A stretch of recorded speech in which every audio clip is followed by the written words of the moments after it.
Hydration. All right. The dangers of dehydration. The last time Jesus has had anything to drink was last night in the upper room where he shared his last supper with his 12 closest disciples. But since then, Jesus has been betrayed by one of his closest companions, arrested without warrant or probable cause, abandoned by his dearest disciple, denied 3 times by Simon Peter, shuttled back and forth between Jewish and Roman judges all night long, whipped with the Roman cat of 9 tails which tore his back to shreds, mocked by a mob which gave him a comical coronation by crushing a crown of thorns down on his head. Since the last time Jesus has had anything to drink, even though Pontius Pilate has adjudicated Jesus with the words, "I find no fault in him," he has been lied on and cursed out, blindfolded and backhanded, spit on and spit at, rejected by the people he healed and helped in favor of a career criminal named Barabbas. With no sleep and no food, he is forced to carry an old rugged cross on his bloody back uphill until the point of exhaustion, at which time a man named Simon of Cyrene has to help him carry the cross, only to be nailed down and hung up on this cross for 3 long hours. Understand that the human body is approximately 60% water. And dehydration happens when you lose more water than you take in. Scientists say that most people can deal with 3 to 4% dehydration without difficulty. But when you have dehydrated 5 to 8%, you will have fatigue and dizziness. And if you are dehydrated more than 10%, you will deteriorate physically and mentally and suffer from severe thirst. Thirst is your body's physiological check engine light that warns you that if you allow yourself to become 15 to 25% dehydrated, you will die. And now, after hanging and bleeding for 3 hours on the cross, Jesus is no doubt somewhere in this danger zone of dehydration when he cries out, "I thirst." Now, by saying "I thirst," Jesus is first of all admitting his need for water. Saying "I thirst," Jesus is aware of and admits to the fact that he's in desperate need of some water. By saying "I thirst," Jesus is admitting that he has physically a deficit of water in his body. By saying "I thirst," Jesus is making an admission that he is lacking something. Jesus knows who he is and he knows what he needs, and he shows his humility by opening up his dry mouth and parched throat and saying, "I thirst." I have come to the conclusion after 11 years of pastoral ministry that the country, the community, and the church would be much better off if people would admit that they don't have everything that they need and that they have deficits in their lives. I think most of the preachers in this house would agree with me that the whole lot of problems in the church and in the home would be solved if people would focus on what they are lacking instead of focusing upon what they think everybody else around them is lacking. Jesus could have called out the things that everybody around him was deficient in and lacking in, but Jesus focused on his own need, which was water. You see, there are a whole lot of folks who always want to tell you what you need to do, but the next time this happens, you need to look them in the eye and remind them that Jesus said in Matthew 7 verses 3 to 5, you need to deal with the beam in your eye before you start talking about the hole in my eye. I learned in elementary school that people in glass houses ought not throw stones. I think even Michael Jackson got this one right when he said, "I'm starting with the man in the mirror."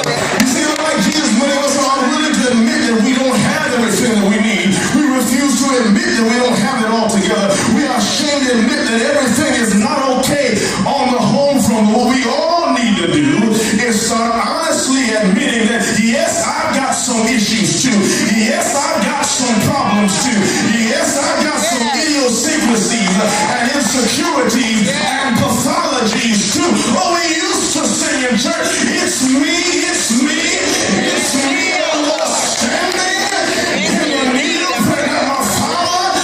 my mother, but it's me. Oh Lord, Jesus said, I thirst. Yes.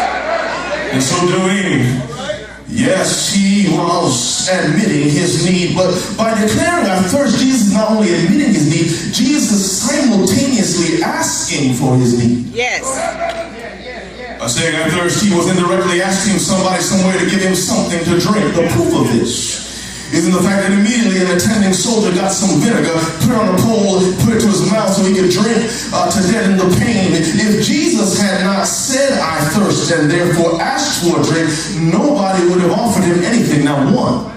Would think that given his loss of water due to perspiration, aspiration, and blood loss, it would have been obvious what he needed and that they should have automatically offered him something to drink. But Jesus knows everything there is to know about everybody. Yes. And he knows that people can see you naked and not offer you some clothes. People can see you starving and not offer you some food. People can see you homeless and not offer you a place to stay.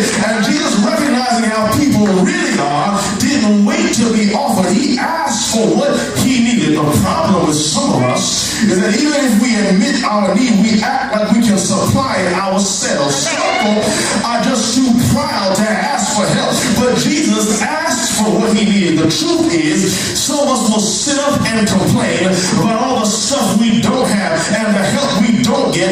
But if we would just humble ourselves and ask somebody for help, we would get what we need. Some of us need to learn from that Motown singing group, The Temptations, who sang back in 1966, I ain't too proud to beg.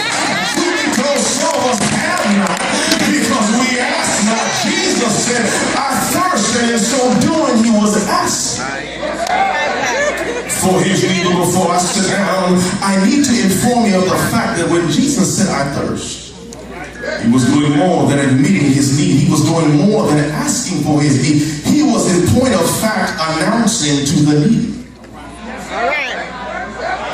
The only other occasion in which Jesus asked for something to drink is found in John chapter 4. When Jesus, after walking all day, asked a wanton woman at a well in the Samaritan village of Sychar for some water. He's been walking and perspiring, so yes, in a technical and physical sense, he needed a drink of water, but he really wasn't asking because he was thirsty. He asked this wayward woman for something to drink because he wanted her to admit that she was in fact thirsty, and then realize that having had 5 husbands and now shacking up with a 6th man who wouldn't even make her an honest woman, only he as the 7th man could actually quench her thirst. Jesus needed water, but he didn't ask because of his need. He asked so he could cause her to realize her need and come to him for the water within himself. You see, this incident gives us a precedent and evidence that Jesus was not saying I thirst because he was hoping somebody would stop him from dying of dehydration. You see, the fact of the matter is, we are often like this woman who at the well was not able to satisfy her thirst. But Jesus said, I got some water that will satisfy your thirst. Truth be told, some of us, like this woman, are waiting for Mr. Right, but we get tired of waiting and settle for Mr. Right now.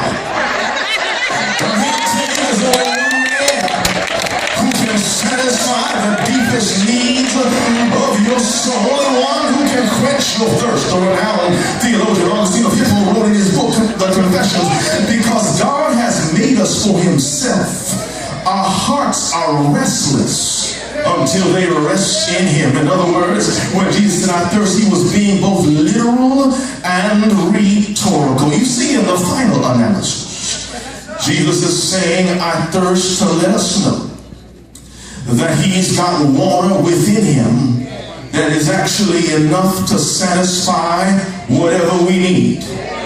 Jesus is obviously dehydrated. On what do you base the statement that Jesus has got enough water for everybody? Well, you see, when they pierced him in his side, out flowed 2 streams. One was of blood and the other was of water. You see, Jesus Jesus only said, I thirst, after he had finished everything else in the process of his crucifixion. And since he had finished everything else, he could save everybody. And so he opened up his mouth while hanging on the cross to make an announcement. If you're thirsty, I've got something for you. This is what he was trying to explain to Philip some 5 chapters earlier when he said, and I, if I be lifted up from the earth, will draw all men unto me. I can't speak for anybody else in here, but since I'm of age, I can speak for myself. And though I'm a preacher, I'm willing to be honest and admit that I don't always have it all together.